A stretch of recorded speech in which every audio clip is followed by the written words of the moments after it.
Welcome back to the latest edition of Monday Market Minute with Manny. So we're going to start off first with Alma reporting on current mortgage rates from a different location.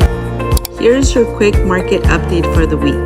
Mortgage rates finally ticked down slightly after several weeks of increase, with the 30-year fixed averaging about 6.67%, down from 6.69%.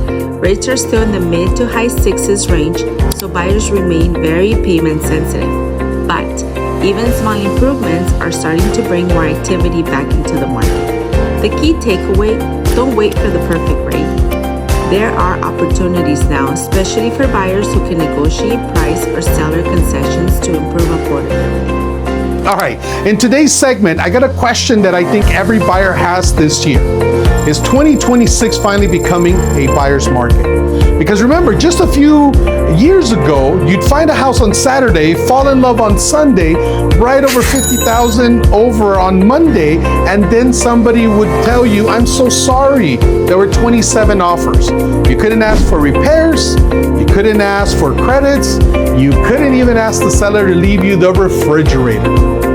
It felt like sellers could say, I'm taking the refrigerator, the washer, and the front door, and all buyers could say is, okay, just accept my offer, please. Well, 2026 is starting to look very different. Let me give you 3 numbers that every buyer and seller should be watching. Your first number, homes are taking longer to sell. So your first key is time. And time is one of the biggest indicators that negotiating power may be shifting. Recent Redfin data for the city of San Fernando, as an example, showed homes taking about 36 days to sell compared with 21 days a year earlier. That's roughly 2 weeks longer, right? Now, why should a buyer care? Because time does something very interesting to sellers. In their head, day 3 on the market, we're not taking anything under asking. Day 15, okay, let's see what happens. Day 30, has anybody called? Day 45, Manny, where are the buyers? And that's where the opportunity can begin. Because when opportunity sits longer, a seller may become more willing to discuss your price, your closing credits, repairs, buy downs, and other terms. Notice I said may, right? A beautifully priced property can still sit on the market and get multiple offers. We're not suddenly buying $900,000 homes for $600,000, so calm down. But buyers may finally have something they haven't had much of time to think and more room to negotiate. Here's number 2, and this one really caught my attention. SRAR is reporting that in February there were 384 combined pending escrows in the San Fernando Valley. That was down approximately 41% from the year before. 41%. Now understand what that means. Pending sales aren't homes somebody looked at on Zillow while sitting on the couch eating Doritos, right? These are buyers who actually got into a contract. So when pending activity drops that dramatically, it tells us that buyer activity has slowed. And that's not surprising.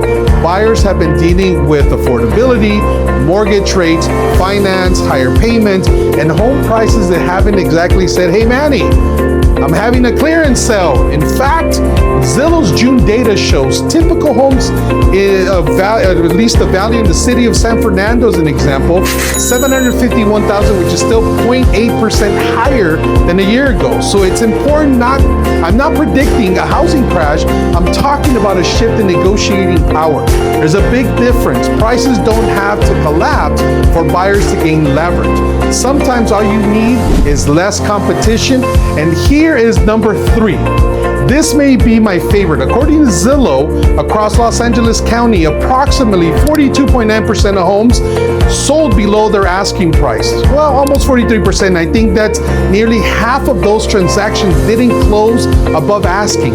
They closed below it. And Redfin reported interesting numbers for San Fernando.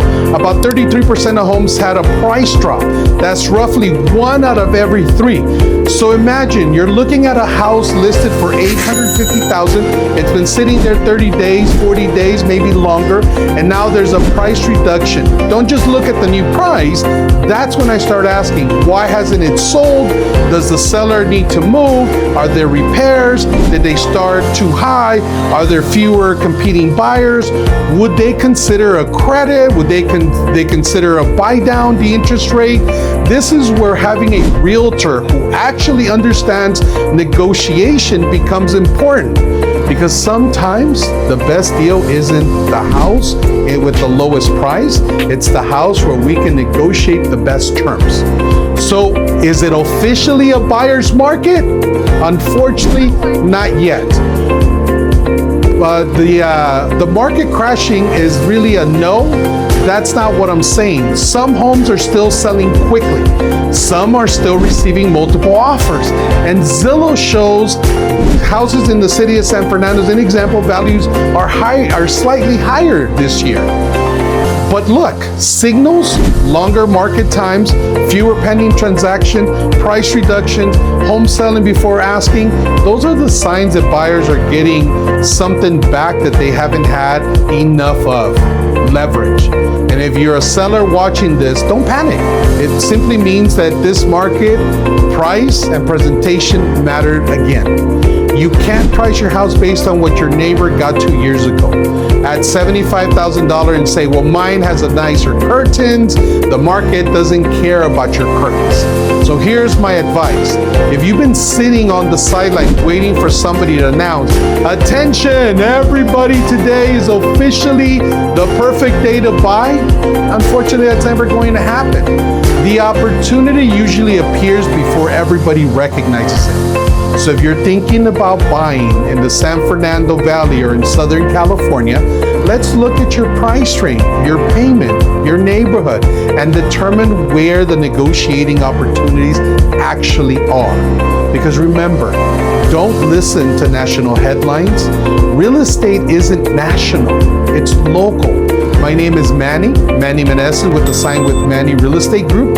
Follow me for the next Monday Market Minute, and let's make your next move your smartest move. Thank you for your time. We'll see you the next time.